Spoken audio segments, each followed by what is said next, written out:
Waalaikumsalam, berjumpa lagi bersama saya Sandro Jabrik Wong ganteng sak donya. Mohon untuk tidak menyebutkan nama dan identitas dalam percakapan ini karena percakapan ini saya naikkan dalam konten YouTube.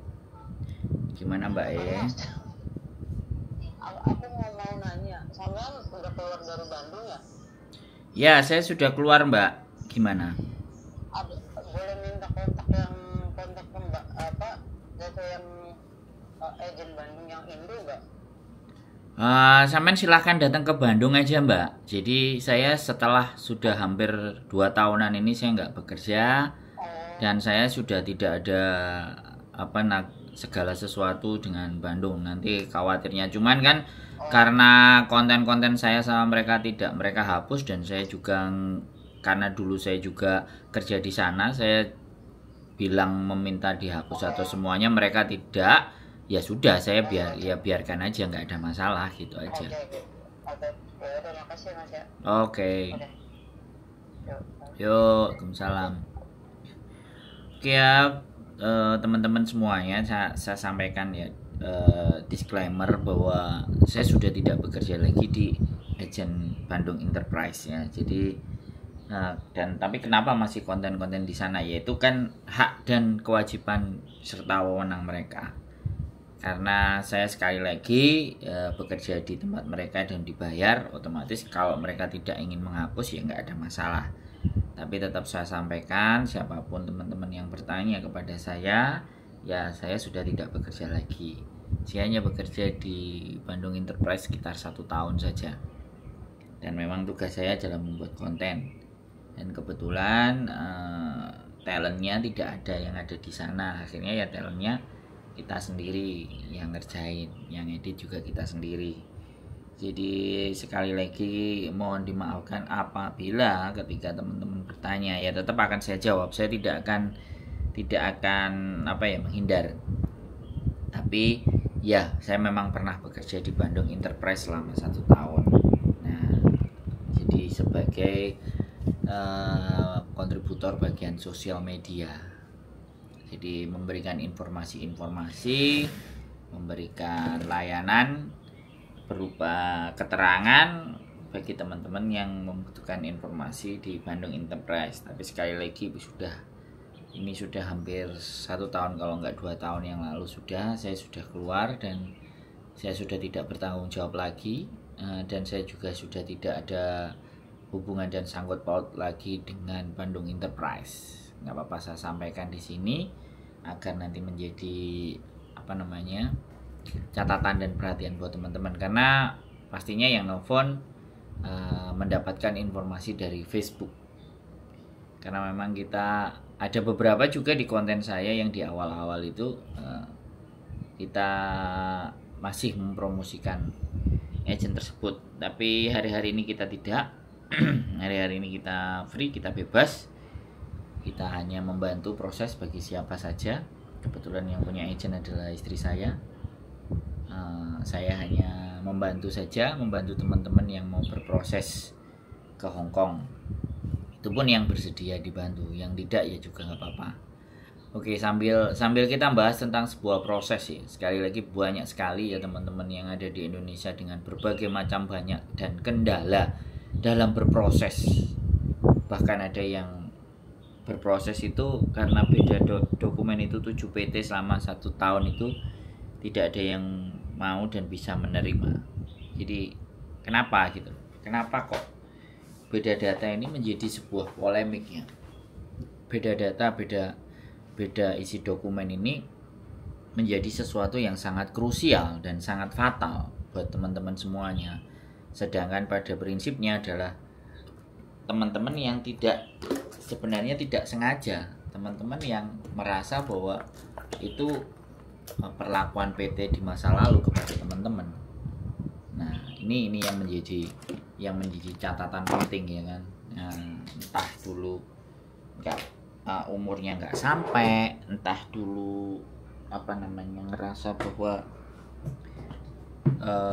ada hal yang diakalin supaya berangkat, akhirnya keputusannya sampai ke belakang, bahkan melalui paspor kalian semuanya itu juga menjadi sebuah persoalan. Sekali lagi, memang keakuratan dokumen itu memang benar-benar. Jadi menjadi catatan penting buat kita semuanya. Nah, bagaimanapun tidak, dokumen yang akan dicatatkan di imigrasi, di Dukcapil, di kependudukan atau apapun itu benar-benar kan fingerprintnya segala sesuatunya itu punya sampean gitu loh. Dan kalau namanya itu sampai berbeda, nah itu yang menjadi luar biasa ya, dan itu catatan akan selamanya. Jadi paspor kita itu udah beda, terus kita mau betulkan. Nah, apalagi kalau kita sudah sempat terbang dan mau kembali. Fenomenanya itu begini loh teman-teman. Beda data menurut saya tidak menjadi sebuah persoalan yang serius, tapi ketika sudah pulang dan nggak balik, ya itu oke. Tapi beda data setelah pulang nggak mampu bertahan di Indonesia terus kepingin balik, nah ini persoalan. Tidak banyak PT yang bisa memproses teman-teman yang beda data, gitu. Dan saya bukan jumawa dan atau saya mempromosikan PT saya atau agent saya atau bantuan saya kepada teman-teman yang beda data. Tapi pada dasar dan prinsipnya memang beberapa teman-teman yang saya nggak bilang banyak, ada beberapa teman-teman yang memang mengalami perbedaan data dan alhamdulillah mereka juga bisa terbang. Kemudian ada yang juga cuma memiliki paspor, tidak memiliki segalanya tapi juga bisa berangkat. Tapi ya kompensasi dan sekali lagi kompensasi dan pembayaran ini yang jadi persoalan. Kadang-kadang teman-teman kalau dengan PT yang lain ataupun dicas, bahkan diminta biayanya kita suruh bayar sendiri di depan untuk pembenahan itu semuanya baru dimasukkan ke proses. Karena sekarang banyak sekali juga PT-PT yang sudah mulai ditindak ketika melakukan overcharge. Ya, overcharge untuk hari-hari ini memang sudah sangat diperangi sekali ya teman-teman semuanya. Ini yang menjadi PT selalu was-was. Jadi ketika terjadi perbedaan dokumen data otomatis akan ada tambahan biaya. Nah, tambahan biaya yang diberlakukan oleh PT itu diakumulasikan dalam bentuk potongan. Nah, kalau diakumulasikan dalam bentuk potongan pasti terjadi pembengkakan. Nah, ketika pembengkakan terus kalian nyampe di sini terus kalian melaporkan itu sebagai bentuk overcharging, ya it's not fair gitu loh. Itu tidak adil karena kalian sendiri punya masalah data yang berbeda, sudah dibantu oleh PT, kemudian kalian menyerang PT karena ada perubahan beda data. Nah, itu yang akhirnya banyak PT yang tidak ingin membantu atau mengurusi orang-orang yang beda data. Jadi seperti itu ya Mbak semuanya. Itu tentang keperbedaan data. Dan you know lah teman-teman semuanya, di Indonesia tidak ada yang tidak bisa diperbaiki. Sekali lagi ya, ujung-ujungnya kemana kalian pasti tahu.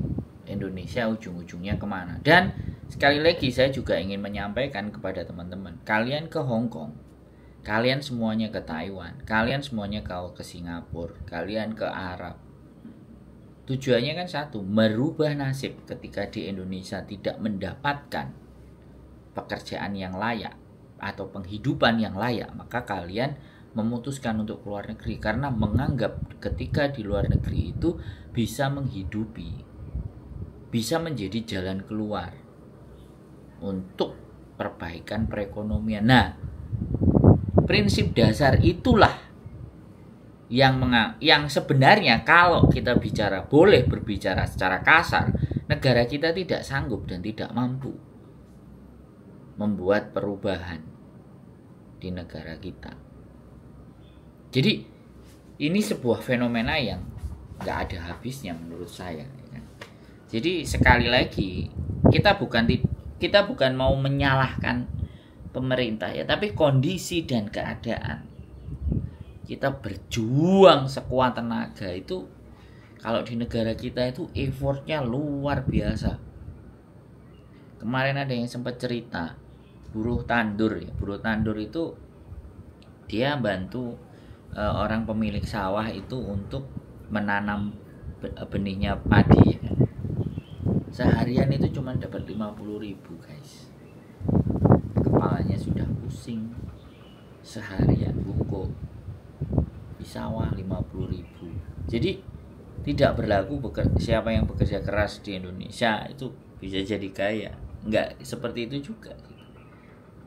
Karena persyaratan untuk bekerja di Indonesia itu luar biasa istimewa. Ijazah harus ini, harus itu, bla bla bla bla. Sedangkan orang-orang yang tidak mengenyam pendidikan, masih banyak saudara-saudara kita yang tidak bisa merasakan mengenyam pendidikan setaraf SMA saja. Walaupun ada wajib belajar 9 tahun ya yang sudah dicanangkan. Sampai SMP ya sudah mentok. Akhirnya pilihan mereka ya di luar negeri. Jadi bagaimanapun dan apapun peraturan perundang-undangan segala hal yang akan dibuat di Indonesia itu yang terkena imbasnya ya pasti kita. Jadi makanya kayak kemarin ya kita sibuk ngomong mikirin paketan, bebaskan biaya paketan yang mencekik, bebaskan kita dari peraturan deperindak. Saya itu speechless, udah nggak bisa ngomong. Karena negara kita itu mendapatkan uang itu dari mana? Nah ini pertanyaan yang harus kita tahu. Negara itu mendapatkan kas negaranya, duit itu dari mana? Yang pertama yang pasti bayaran pajak. Pajak dari teman-teman. Bahkan pajak-pajak perusahaan. Ya kan, pajak-pajak. Kalau di Indonesia pajak makanan itu hanya dibebankan mungkin di restoran yang besar-besar ya, saya nggak ngerti juga. Jadi pajak itu adalah penerimaan negara yang paling besar. Nah pajak itu didapat dari mana? Ya dari uang kita.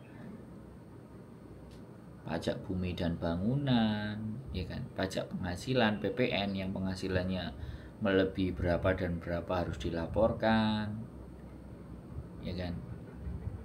Pajak parkir, tapi ya apakah itu benar-benar masuk ke negara? Pajak kendaraan bermotor, itu kan pemasukan negara. Nah, ketika kita tidak membayar pajak ya sudah. Coba pemasukan di negara, apalagi di Indonesia, udah kita nggak perlu ngomong untuk urusan korupsi. Kita nggak perlu membahas tentang korupsi. Ya jadi hal-hal seperti itulah teman-teman yang menjadikan teman-teman harus berjuang di luar. Dan ketika di luar juga masih juga dimintain BPJS ketenaga kerjaan. Nah itu ya oke lah kita akan bayar. Ya taruhlah 350 kayak 250 atau apa kita bayar selama satu kontrak 2 tahun. Nah untuk tahun berikutnya kontrak baru lagi ya kita harus bayar lagi. Tapi kalau kita di Hong Kong tidak dibebankan bahwa renew kontrak itu harus BPJS lagi. Nah sekarang juga sudah mulai teman-teman, BPJS itu juga udah mulai merancang bahwa setiap satu kontrak bayar. Jadi ketika 2 kali kontrak, 3 kali kontrak mereka masih dapat duitnya dari kalian walaupun posisi kalian di luar negeri. Wah, ini kan bayangkan kalau dibuka kantor BPJS ya, terus giliran orang di interminate harusnya mendapatkan santunan atau apapun, nunggunya harus sebulan, harus 2 bulan untuk mengambil uang yang sebenarnya ada dalam peraturan mereka. Kalau teman-teman di interminate oleh majikan itu bisa mendapatkan dengan persyaratan ya kan, surat terminate kontrak, kemudian harga tiket. Jadi sekali lagi ini saya ingatkan, sampean harus punya resit harga tiket dari majikan, karena itu akan menjadi salah satu pertimbangan ukuran untuk mengembalikan. Ada beberapa teman-teman yang kemarin dapat 1,5 juta, dapat 2 juta. Aku nggak ngerti juga kriteria BPJS itu bagaimana untuk teman-teman yang di interminate. Nah ini juga salah satu cara negara kita mau mengambil uang, menarik pajak kalian. Jadi bukan tidak. Jadi kalau sudah negaranya yang seperti itu ya kitanya harus pandai-pandai ya teman-teman bagaimana caranya kalau menjadi orang yang taat. Apalagi kemarin yang polemik begitu banyak adalah paketan Dan hampir 1 tahun nih, 2 tahun ini kita juga nggak pernah paket. Dan kemarin juga rame juga di Jakarta, orang mau belanja di luar masuk Indonesia ditarikin. Ini sudah sangat benar-benar bahwa negara kita itu kekurangan uang, nggak punya duit. Dan ini kurs ya, sekali lagi buat teman-teman, kurs per hari ini ini juga luar biasa loh.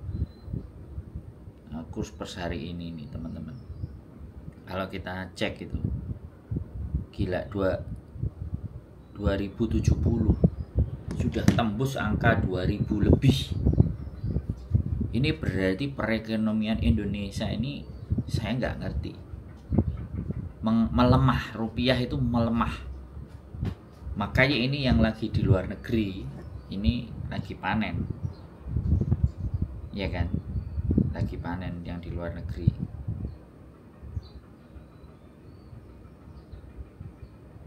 Jadi sekali lagi buat teman-teman semuanya ya,